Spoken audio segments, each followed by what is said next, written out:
Jesus Christ, but more so the apostles plus Paul and Luke. So when we go and see what the Gospels say, we see that it's clearly a lot more correlation with the actual Old Testament in terms of what it's preaching, in terms of salvation, following the law, so on and so forth. Then I would say that the four Gospels are closer to the Old Testament and the four Gospels are closer to the New Testament, the rest of that. So just to kind of summarize my point here, when it comes to salvation, it's really not any different than what Judaism or Islam would really say, which the first and greatest commandment is this, is to love the only one true God with all your heart, soul, and mind, and that the one equal to it is to love your fellow man as you love yourself. And everything else kind of falls into place at that. And we would maybe see, and I don't want to generalize Christians, but the concept that, okay, Jesus Christ died for your sins, and this is really what true salvation is. I mean, that's not something you would really see the message of, if you only read the four Gospels, really just the rest of the New Testament. And just my very final point, Jesus said that if you want, somebody called him, asked him, why do you call me good? He says in Matthew 19:16, he was asked, why do you call me good? There's only one that is good. And then he said, if you want to enter life, keep the commandments.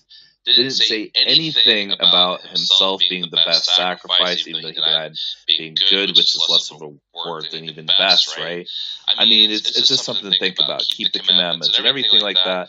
It doesn't really emphasize really the sacrifice, rather more so, just another prophet, but granted an art prophet. Thanks for letting me. Is that you, Ollie? I haven't heard you in a while. Oh, Johnny, I love you, man. Good to see you, sir. Oh, you're here to bring your heresies in here? Bring my what? Your heresies. He told us heresy. Yeah, because the Catholics originally, they considered Islam a heresy, not a separate religion. It's true.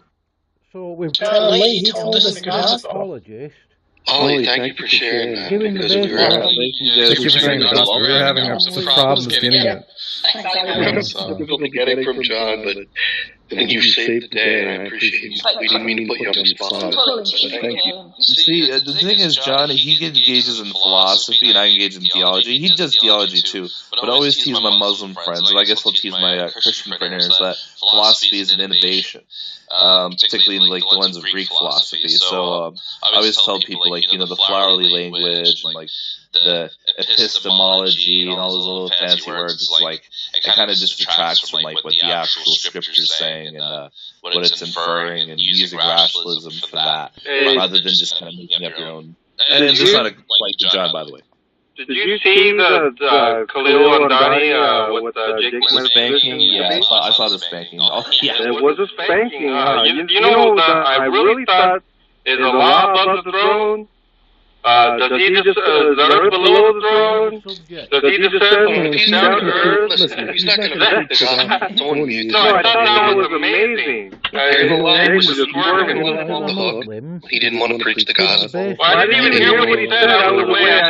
I just happened to hear when I got back. I had no idea what he said. I just know if he didn't say anything, it'll be kind of Muslim story about Jesus Christ. Who are you talking about? Mark 10:18 right now or something?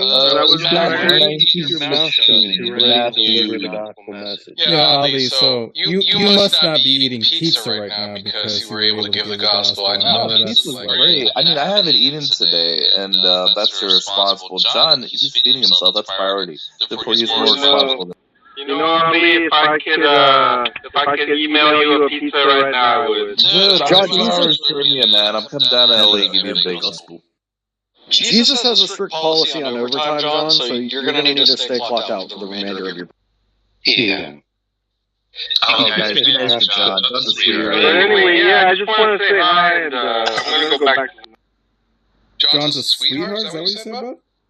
Oh, he's absolute sweetheart, man. He's like, I mean, look at how much patience he puts up with. People curse and insult him, even though he just gives them nothing but love. I mean, how could you not love the guy?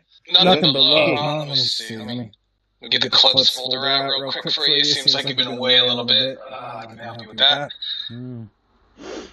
Yeah, it doesn't surprise me that they keep a record of this stuff, John. Tom is a great quote miner. Just so he is super talented. Yeah. Talented at what exactly? for God to permit child rape to occur is good. Oh, you're kidding. It just sounded like John's twin brother. Okay? And if that is the case, then yes, the command of God to rape babies would be good, and therefore it would be an obligation, a moral obligation, duty for me to rape babies, and therefore, yes, I would rape babies if it were good, if God commanded it. Of course. Okay? And if that is the case, then yes, the command of God to rape babies would be good, and therefore it would be an obligation, a moral obligation, duty for me to rape babies, and therefore, yes, I would rape babies if it were good, if God commanded it. If it is the case that babies go to hell, I'm perfectly fine with it. I would rape babies. I would rape babies. I would rape babies. See, Ali, Tom's afraid to upload it because he knows that he has to put the context out there, and he's still afraid to. John, Jesus wants me to ask you to see you in his office. I think it's serious. Is there anybody who wouldn't rape babies if they thought God existed and God commanded it? I would, because I would be afraid of going to hell. So let me answer that really quickly from a Shia Muslim perspective. So for us Shias, when we view Revelation, and when I say Revelation, I'm talking about the actual Word of God, and we would get that like in the books, right? And in Islam's case, we see that the only book that still has us today is the Quran. Now the Quran itself being a book of revelation from God, we won't see these things like, kill babies, or beach slave battery, crazy things like that. Where the problem might lie is like certain interpretations of verses that would be metaphorical to be taken literally. And I guess that's where you might see, Orientalists or non-Muslims, even of other religions, leaders of other religions to say that, okay, we'll see this as a violent religion.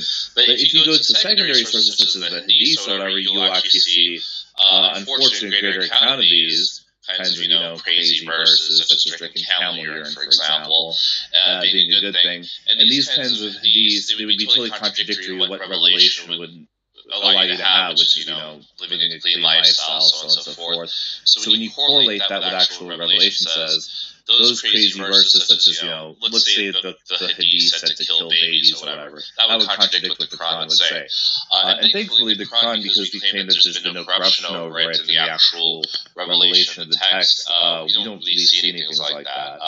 And I would actually go as far as to say that I think most Christians would agree, rational Christians, that any crazy verses you see in the Bible, you see that more so in the Old Testament, of course, but still a little bit in the New Testament, that anything, authoritarian or crazy about killing or genocide, that probably wasn't there to begin with, but most of the message is still there and true in terms of like the message and times and lives of the prophets of God and so on and so forth. But just kind of a perspective on it. Dude, no one cares about a fucking Shiism. Whatever the fuck you said. Bro, you literally sound like real about it, bro. World of Warcraft in your mom's face. Wow. You came in mom's face. Wow. If he were playing Warcraft all day, would that make him wrong because of it?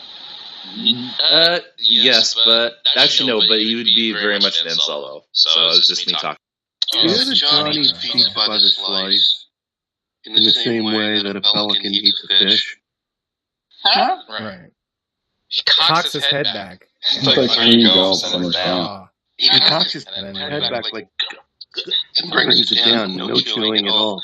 You see his gullet, you see his gizzard. Good New Yorker, you gotta fold it. I'm probably eating him like a squirrel right now. Oh, no. Why don't you eat it like Blasio? He eats it by the pie. Do the knife and fork, like the Blasio. People speak like a censored.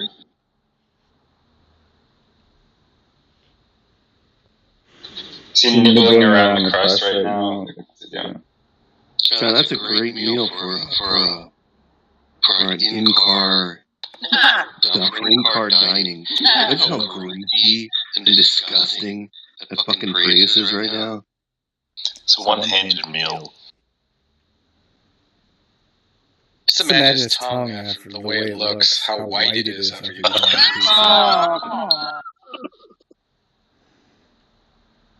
Stretchy cheese.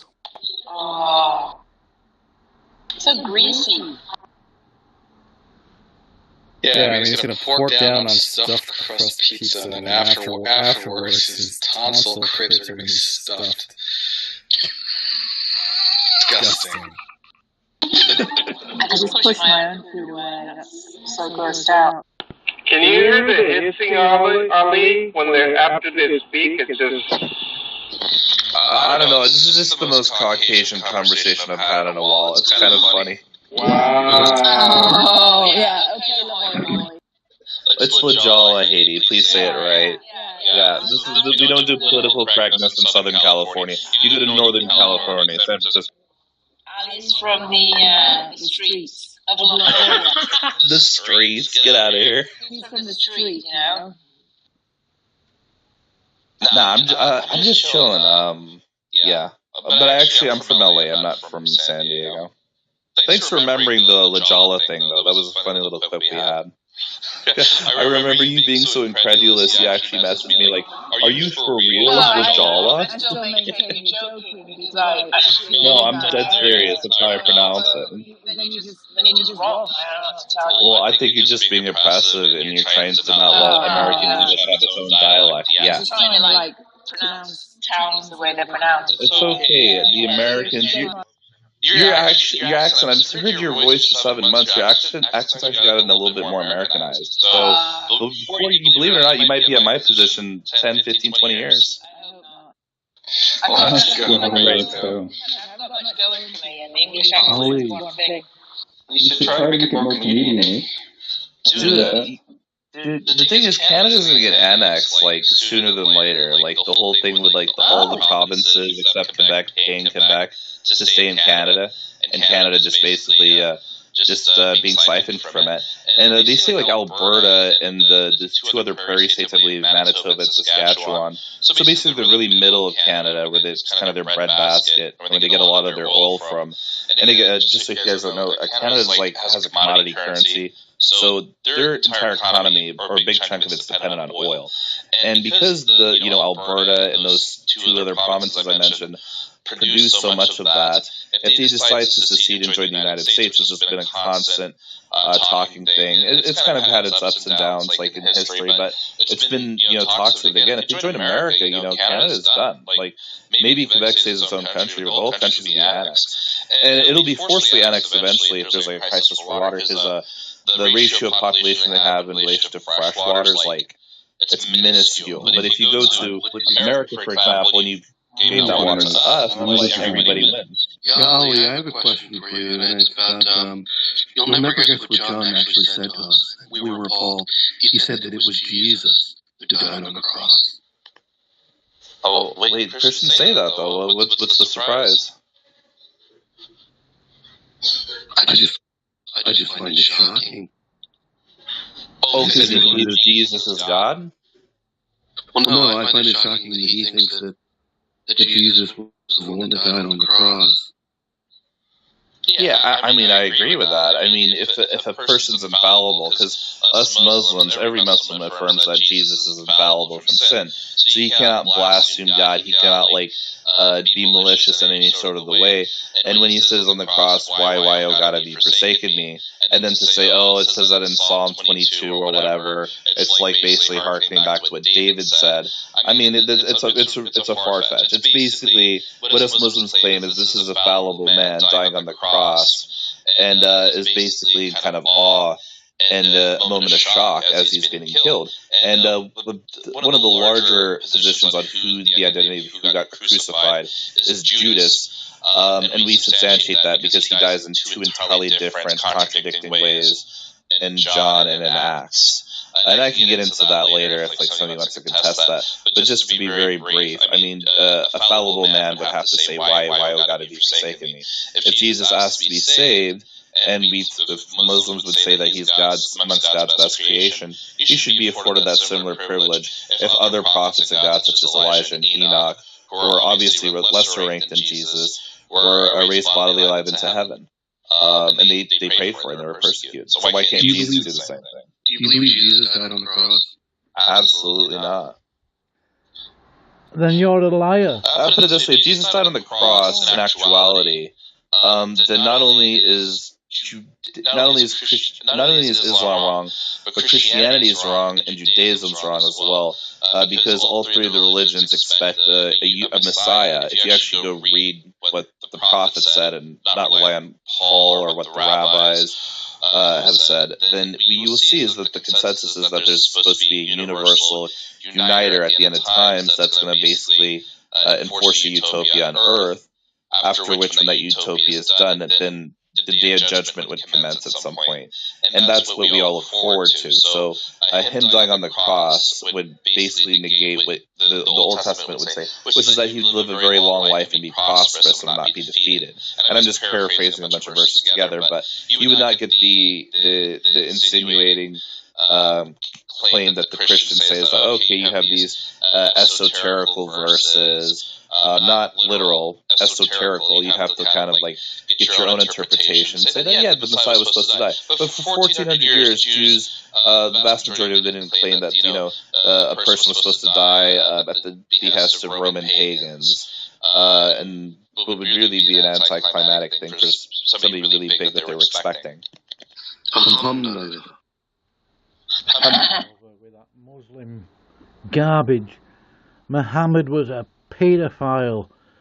The Muslims don't worship the only true God, they worship a capricious... Yeah, thank you for that. We were trying to get... all that stuff about Jude... In vain, we were trying to get John to sort of give us his theology and... Well, it's been forthcoming, but I appreciate you delivering the devotion. Hey, listen, Daniel. Here's the thing, though, and I have to be frank with you, Daniel, but you've talked to John, like, so many times on here.